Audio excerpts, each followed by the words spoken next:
Comedian Katt Williams woke up everybody in Black entertainment with this explosive interview with Shannon Sharpe. He called out so many comedians and they all responded one by one. Just about everybody except for Steve Harvey. Instead, Steve is still posing as an expert, putting out fake relationship advice when he's not really qualified or in a position to speak on relationships when his real-life relationships have been in shambles for decades, from wife 1 to wife 3. If you didn't learn anything else about Steve Harvey from the Katt Williams interview, you at least realized Steve Harvey was a complete fraud. That's if you haven't noticed before. From attempting to steal movie roles, from Bernie Mac, who called him out about that over 20 years ago now, because for some idiotic reason, Steve thought that he was more deserving, to Steve outright stealing material from comedian Mark Curry on several occasions. Not only has Steve faked his way all the way to the top, he's been working as a gatekeeper for years. And the difficulty came in when people that look like me, like Oprah, Tyler, Lee Daniels, and I gotta put my brother Steve on the list. Today, I'm giving you 5 reasons why Katt Williams called out Steve Harvey as a complete fraud. I'm not gonna waste any time here, let's jump into it. Number 1, comedian Mark Curry. One thing that Katt Williams did point out is that legendary actor-comedian Mark Curry deserves some respect. Mark, originally from Oakland, California, made his big break on television in the early 90s with his TV show Hanging with Mr. Cooper. It was an ABC sitcom that made its debut in September 1992 and aired for 5 seasons with over 100 episodes, playing a former Golden State Warriors basketball player turned high school teacher and coach.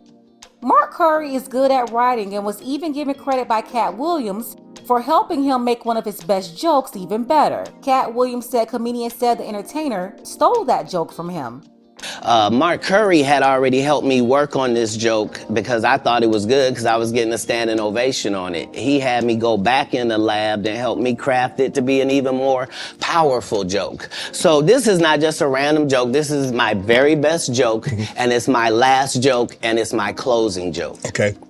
1998, I'm doing this joke, it's on Comic View. Cedric comes to the Comedy Store. He watches me in the audience. He comes backstage. He tells me what a great job I did and how much he loves the joke. 2 years later, he's doing that as his last joke on the Kings of Comedy. And he's doing it verbatim. He's just changed my car into a spaceship. Not only is said accused of stealing from comedians like Katt, but Katt put Steve Harvey on blast for stealing from Mark Curry. And not just once, but multiple times. Steve stole jokes from Mark Curry and even had the nerve to repeat them out loud on television. Halloween was a trip. Halloween, we couldn't afford no Halloween costumes. Hey kids, please. Mama sent us down to the liquor store, put boxes on us. We didn't know what we were. I don't know what we are. I don't know. She didn't tell her. I think we UPS, I guess. I don't know. Every Halloween, I had the same outfit on. Every year. I just had a brown box. I wasn't nothing sad. I asked my father, could I have a new outfit? And he said, no, just wear the same one. It was just a brown box. And he just told me to tell everybody I was the UPS man. I'm talking about joke after joke after joke. Steve stealing from Mark Curry dates back to the 90s. That's when Steve watched Mr. Cooper and basically stole everything from the show. Katt Williams accused Steve of taking a lot of elements from the Mr. Cooper sitcom and placing them in his own sitcom, The Steve Harvey Show, that first aired in 1996 and went on for 6 seasons on the WB. A couple of years ago, Mark Curry spoke out about this beef with Steve Harvey. He wasn't happy about the comedian turned talk show host and variety show host who was still stealing his jokes. Right. So, you know, you made enough money, you know? Wow. You made enough money, you did enough, you know, why are you on my material? Right. You know, what's that about? You know, and then, you know, people want to jump up, oh, he didn't know, he didn't steal your, so yes, he did. Yeah. I mean, you know, so, you know, And so there's no need to, no one else has did that. So this was on his talk show. Which talk was it? TV talk show? His TV talk show. Okay, this was the one he had on NBC just recently. Whatever, yeah. The one that, who took his show from him? Kelly Clarkson. How can Kelly Clarkson take your show, homie? Hey, brother. You know, so you got your show took by Kelly Clarkson? You know. Now, if Steve liked Mark Curry's style and material so much, he could have easily hired him on as a writer or a consultant. After all, Steve had like 7 shows, and Mark's jokes ended up on at least 2 of them. But hey, Steve failed to do that, and when confronted about all of this, he chopped it all up as trivial and said Curry needed to grow up. Mark Curry says that you're still stealing his jokes. Hey man, listen to me. Yeah. Now this, I'm getting sick of this right here. Yeah. Mark Curry need to grow up. Steve Harvey ain't been on stage since 2015. But he said he used him on one of your shows. Ask Mark Curry what joke he talking about. Tell him to grow up, man. I think it was on Little Big Shots he was making the reference. Are you kidding me? Yeah, he said. Are you kidding me? He said that he confronted you about it before, and then even after that, he used it again. And he still ain't said what joke it is.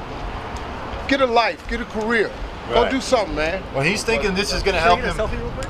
He's thinking this is going to help him get a stand-up special now with like Netflix or HBO. Well, good. Go ahead and get one. I got 5 of them, 6 of them. Yeah. Go get one. That'll be good. I'll be happy for him. Do you think he will get one out of this? I think he deserves one. Yeah?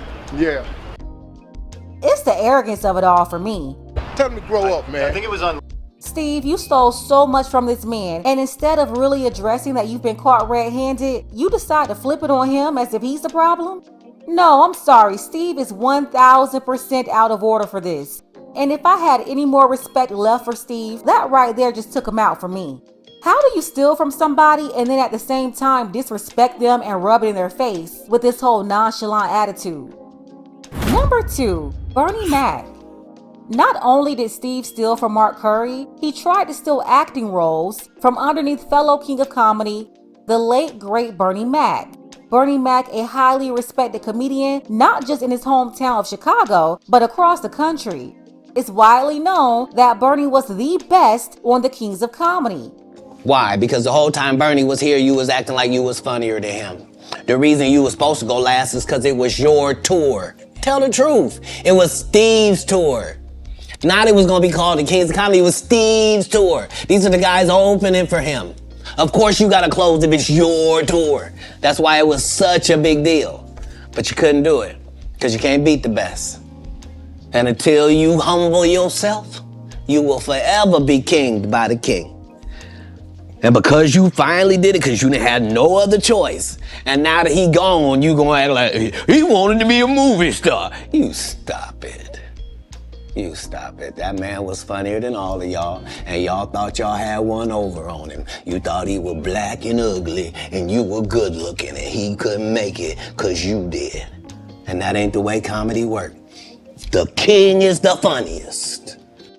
No doubt about it, Steve was jealous of Bernie's rapport with their audience, and even when Kings of Comedy was over, Steve was going behind Bernie's back trying to steal roles from him because he believed he deserved those acting roles over Bernie. And when Bernie was alive, he didn't hold back either. Bernie had no issue speaking on it. In a 2003 GQ interview, he outright accused Steve of being jealous of him and trying to sabotage him for certain movie roles. Accusations that Steve waited until after Bernie Mac died to address. A couple of years after Mac passed away, Steve decided to turn into a victim and make it all about him, something he's really good at, by the way, and said Bernie's accusations weren't true and they hurt him. But when Bernie was alive, Steve never said Bernie was lying. Why is that? Because he wasn't. I just find it really odd that Steve had like a decade to address this, but he waited until after Bernie was no longer here to defend himself and respond? I'm sorry, that's pretty low, even for Steve. Said the entertainer also admitted there was beef between Steve and Bernie, and that beef is at least one of the reasons why they never went out for a part 2 of the tour. And so it was extremely successful too. Is it true that Steve and Bernie butted heads? Yeah. I mean, you know, they were the kind of guys that they both alpha males, you know, like they both, you know, they just saw it different, you know what I'm saying? But at the end of the day, they was able to get through it. You guys, is that one of the reasons why you didn't do You did it. You did the first. You did the first part. And then the second part. I think, of course, that was, definitely a contributing circumstance. But I also think that it had a lot to do with the promoter on the thing, because he got a bigger head than all of us. Right. So the dude that put us all together started to really think it was about him. After Bernie left, them same 3 guys I'm telling you about, the kings. Yeah. Right? Because DL is the greatest. Yeah. There's no DL slander gets tolerated. But they came to me. I was supposed to be the 4th king. I got the offer. Then what happened? But I turned it down. Why? Because you on Bernie. And I know the truth. You think I'm gonna let you on Bernie and then come get me? I'm the next king? Fuck you. You know, a lot of people love that Katt Williams defended Bernie's legacy in that interview. One person who gave him the utmost respect for that was Bernie's daughter. But for me, Katt Williams has my utmost appreciation and respect for giving my dad his props and his flowers. And I felt like it was genuine. Again, it's been 15 years since my dad's been dead. If you follow me at all, you know I've said this repeatedly. Like, it does my heart good to know that my dad was a stand-up guy, that the man that I knew him to be was who he actually was to people, because that's the thing. Like, we can love people and think they one way and then find out later no. And I say, like, in 15 years, if he said, oh, somebody by now would have been like, let me tell you about that, my lord. So that is not the case with my dad. It makes me so proud, and I just really appreciate what I believe the genuine love and respect that Katt Williams showed my father. It is so much appreciated. Much love and mad props to Katt Williams. I would love to sit down and just have a conversation with Katt Williams, because I think that would probably be the most entertaining and gem-dropping conversation I probably would have in my life outside of conversations with my dad.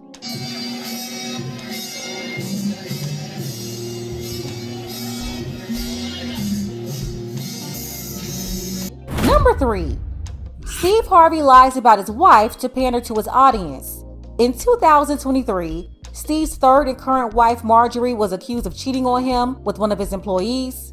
Steve wanted everybody to know that he and his former queen pin wife were doing just fine. My wife and me, we've been getting beat up for the past 2 weeks. I don't know what y'all doing, but find something else to do, because we fine. Lord have mercy. He took the time to address the situation further after jail calls were made public between his radio show co-host Shirley Strawberry and her triple OG Pookie husband Ernesto. In those calls, it was revealed that Steve's employees and co-workers didn't like how his wife treated them. Because I don't know if she's there, and nope. Wow. She looks at us as the help, You did tell me that. That's not a good feeling. Yeah. Wow. Steve took one of his morning radio shows and turned it into a PR campaign for his wife, giving her credit for everything, even things she had nothing to do with.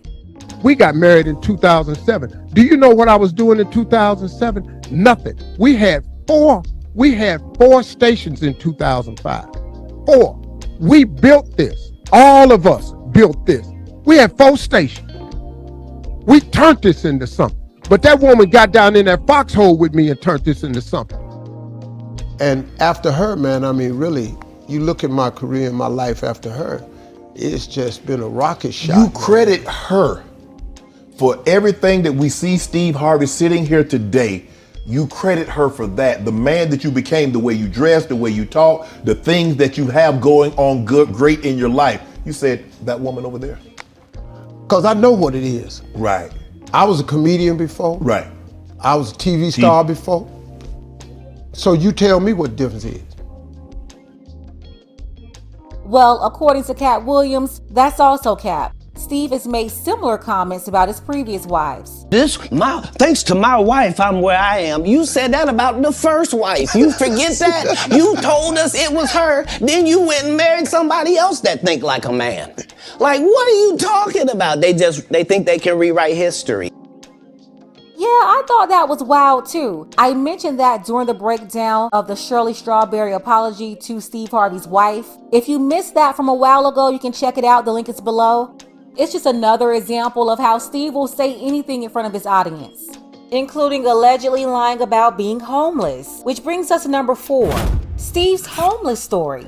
Like, come on, who would lie about being homeless? That's crazy if it's true. Because when he was on Shannon's podcast in 2023, it was a really good story. But according to Katt Williams, Steve is also lying about that. This is like Steve Harvey telling people he used to be homeless. That's my story. That's not his story. Steve Harvey wasn't never homeless. When Mark Curry was touring with him 25 years ago, he was making $3,000 a show in cash and doing 5 shows a week. They just tell the stories. And shout out to Geneva's Closet. She dropped that a couple of years ago. Steve's ex-wife, Mary Harvey, she sat down with Geneva's Closet and also said that was a lie. Was Steve homeless? Was he homeless, sleeping in his car and all of this stuff? Steve Harvey was never homeless a day in his life. Not one time. Because let's just add this up. Between your mama's house, Marsha's house, my apartment, and whatever you had purchased for Marjorie, what point in there would he have time to be homeless? Okay, the closest he ever came to homeless was when I think it was a year into our relationship, and he kept saying, I want you to go out on the road with me. I want you to go. And he wasn't making a lot of money, and all I had was what I was making from the store. So I said, I cannot just quit my job and go out there.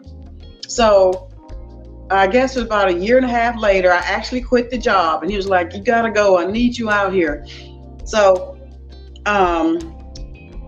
there were nights when we had to get from like Dallas to Miami or whatever. Obviously, you can't drive that in one sitting. So yeah, there were some times when we would pull over to a park or whatever.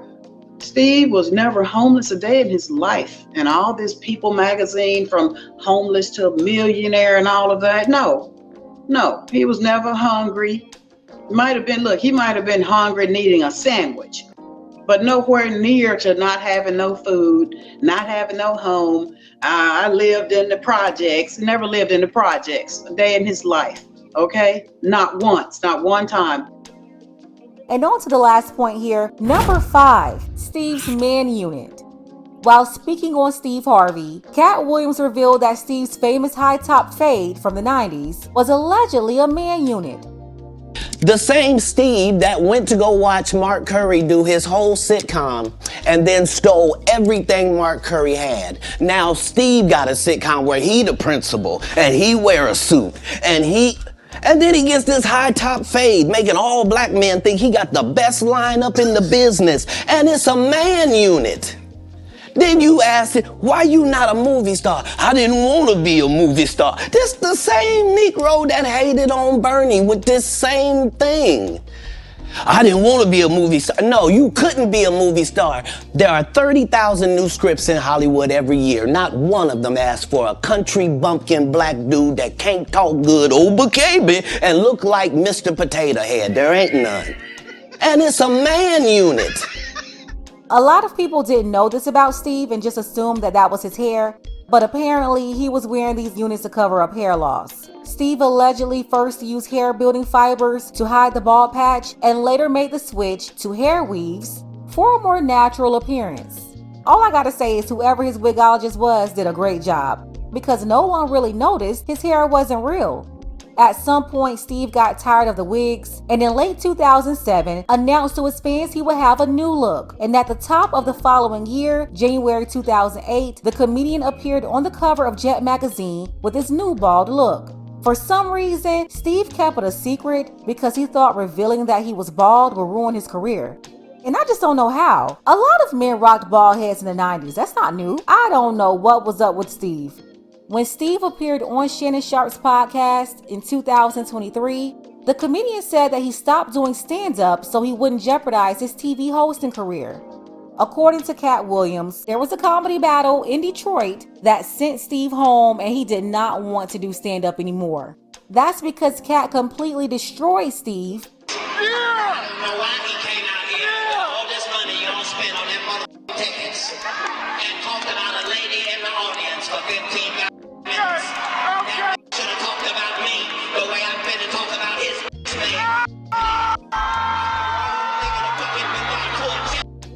Apparently, Steve was originally scheduled to do the show alone, but the tickets weren't selling, so Katt Williams was added to the show and closed it out. All I can say is Steve Harvey has obviously been an imposter for years. I remember a long time ago, he would give advice on his radio show and his television talk show about faking it till you make it. He was unintentionally honest about that advice because Steve has been faking for years. Let's go ahead and get the conversation started. Let me know what you think below. Special thank you to Tonio. I appreciate you for all of your support, as well as my sister's beauty business, Christine, and Tanette. Don't forget that you can support this channel as well. Links to Cash App and PayPal are below. Ladies, fellas, want a balanced analysis, want the truth from a woman's perspective? Then you're going to want to subscribe to this channel and don't forget to like and share.